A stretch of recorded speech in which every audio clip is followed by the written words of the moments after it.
Hey there, Jeewan. So, nice to see you have another set of essays for us. Great job. Let's take a look at this. Okay, the given chart illustrates the data about different species proportion being used for animal testing in the U.S. All right, careful with your grammar because it's not clear what you're talking about. Let's try it one more time. The given chart illustrates the proportions of different species used for animal testing in the U.S. I assume this is what you're talking about here, right? This is what I found. I'm assuming this is what you're talking about. So that's how you need to rephrase that. It is clear, okay, get rid of this comma, you don't need it. It is clear that the highest percentage, let's try it again. It is clear that rabbits are used in labs the most at 38.7%, followed by more than a quarter of hamsters, 27.7%, which is the second largest of all. An almost equal portion are covered by dogs, pigs, and primates for the purpose of lab testing at around 9% each, not which. Sheep stand as the lowest proportion, or sheep stand as the smallest percentage to be used for experiments. S. Overall, get rid of the in. So overall, rabbits and hamsters are by far the most preferred species in comparison to other species for lab experiments in the U.S. Let's see. 1, 2, 3, 4, 5, 6. Is that all you had? Just 6? Yeah, you did. You had only 6. So, it was okay, but it wasn't really the most fluent task one I've ever read. You could say the greatest percentage of animals used in the U.S. for animal testing is rabbits at 38.7%.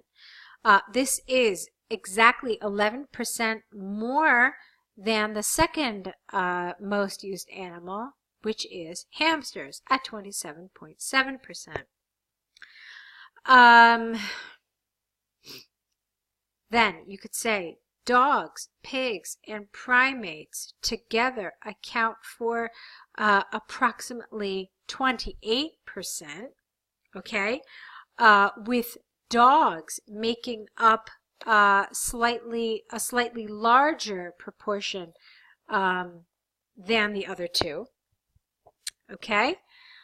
Then the least used animal for testing in the United States is sheep, and then you can do that math so you can figure out what that is at X%.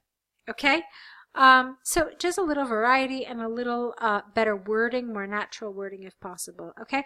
Other than that, it was okay. You did everything you were supposed to do. Okay. So let's go down to this here. All right. Is this your introduction? I'm a little confused. It looks like it is. Okay. So we've got international marketing here. Here's what you said. The introduction of global market is always a matter of debate in the international community because it has benefits as well as drawbacks to any participating nation. This essay will discuss both sides of the argument with relevant examples and give my opinion at the conclusion. All right, that's kind of awkward. A lot of the phrasing here just doesn't really feel very natural. So what does that mean, the introduction of global market? We're talking about global marketing, first of all. So not market, which is something totally different. Let's try it again. The introduction of global marketing is always a matter of debate in the international community because it has benefits as well as drawbacks to any participating nation. This essay will discuss both sides of the argument with relevant examples and give my opinion at the conclusion. All right, that's something I don't want you to do. I don't want you to wait till the conclusion. The reason for that is because they very specifically asked you for your opinion. It said discuss both views and give your opinion. They didn't ask for it at the end. In fact, they want it at the beginning. And you know how you know? Look at this. 7. Task achievement says presents a clear position throughout the response. The word to remember here is throughout, because throughout means from the beginning to the end. For your position to be clear from the beginning, you actually have to express what it is, okay? So you can't wait just until the end.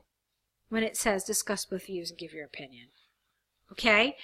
So keep that in mind. Where are you? There we go. Those who argue the need for international marketing point, without the S, out two important facts. The first one is it opens the door for local products of a country to be supplied worldwide. Don't start your sentences with because. This is because it provides a platform for the various items which have potential to grow internationally. As a result, production can be made in masses to meet the demand of supply. That doesn't make sense. To meet the demand, which in turn aids the economic growth of a country. This is proven from the example of Swiss-made cheese and chocolates, which are now international brands. It's two different products. Careful. Another fact is that, no comma, it provides access to the information to general people despite the status of the country. This means to say those developing country, no, I don't know what this means, those developing country, will have opportunity to present themselves and learn from others in terms of tourism and trading. In a similar way, developed nations could benefit from the resources of which they lack. Underdeveloped, I'm not sure what you're trying to say. Let's see, access information. Yeah, it's too abstract. There's no real illustration of what you're talking about. So it feels like you're not really understanding the topic and you don't know how to develop it, okay? Let's see. On the other hand, opponents of this idea believe, without the S, opponents of this idea believe it will rather bring harm because of exploitation and negative influence. They point out the issue that, you don't need to come here, the global platform is a highly competitive market where local goods are easily destined to fail due to unhealthy competition. For instance, recent studies in Nepal show local handicrafts are on the verge of extinction as they were unable to compete globally, and people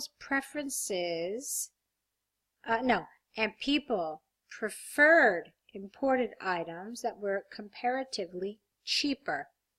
This led, with no A, to discouragement. No, that doesn't make sense. This led to fewer local craftsmen deciding to pursue this career. Okay, does that make sense? You have to change a lot of the grammar here. A lot of it is inaccurate and it's just not clear. Okay, so let's keep moving. To conclude, although the theme of a free market has brought some economic prosperity, it is undeniable that it has also caused poorer nations to lose their identities in terms of culture and heritage. In my opinion, there should be a provision of balanced contribution in order to be equally fruitful to every nation. Okay. So for me, the biggest problem here is with your grammar. It does feel like it's relatively on topic, although I would have liked more specifically for you to deal with global marketing. It felt like this really dealt with global trade, which is a different topic. So I'd like it to be more specifically focused on international marketing.